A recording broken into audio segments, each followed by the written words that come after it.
Hey dear ones, this is me Rifat Tasnia and welcome to Rifat's Nook. Basically সেদিন আমার বাসায় কেউ ছিল না, দ্যাটস ওয়াই আমি আমার দুইটা ফ্রেন্ডকে ডেকে নিয়েছিলাম আর আমরা ছোট্ট একটা স্লিপ ওভার করেছিলাম।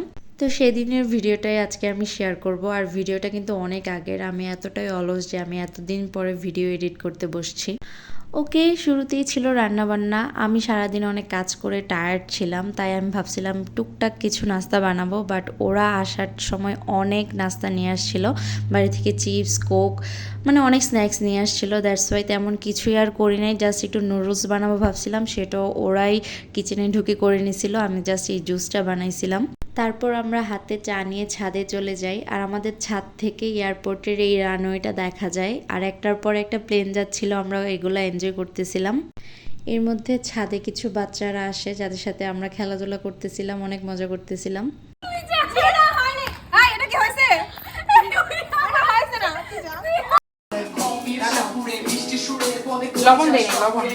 তারপর বাসায় এসে রেস্ট নিই আর অনেকক্ষণ গল্প করি, যেগুলোর ক্লিপার নেওয়া হয় নাই। দেন আমরা কিচেনে আসি ডিনার রেডি করতে, যদিও আমি কিছুই রান্নাবান্না করতেছিলাম না, সব ওরাই করছিল, আমি জাস্ট টুকটাক হেল্প করার ট্রাই করতেছিলাম।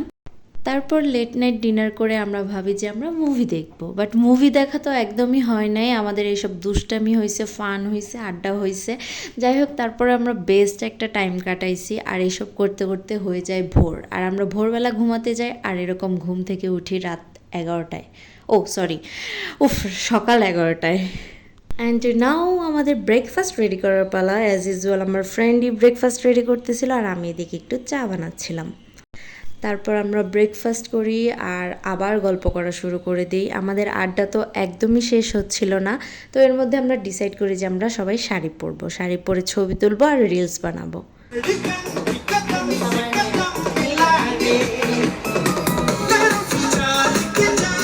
আর আমরা সুন্দর করে রেডি হই, শাড়ি পরি, বাট সেদিন এতই গরম ছিল যে আমাদের মন মতো আমরা কিছুই করতে পারি নাই। তারপরও যতটুক পারছি ওটুক করছি। আর আমার মনে হয় মেয়েদের এরকম একটা গ্রুপ থাকলে, মানে যে কোনো মেয়েদের গ্রুপে এরকম একটা শাড়ির পার্ট থাকেই, শাড়ি আমাদের মাস্ট পরাই লাগবে। তারপর আমরা খুবই সিম্পল একটা লাঞ্চ করি, আর লাঞ্চ শেষে কিছুক্ষণ রেস্ট নিয়ে ওরা চলে যায়, আর আমি মন খারাপ করে বসে থাকি। যতক্ষণই ছিলাম খুবই মজা করছি, অনেক আড্ডা দিছি, সো বেস্ট টাইম ছিল। থ্যাংক ইউ সো মাচ তোদেরকে। আর নাও টাটা।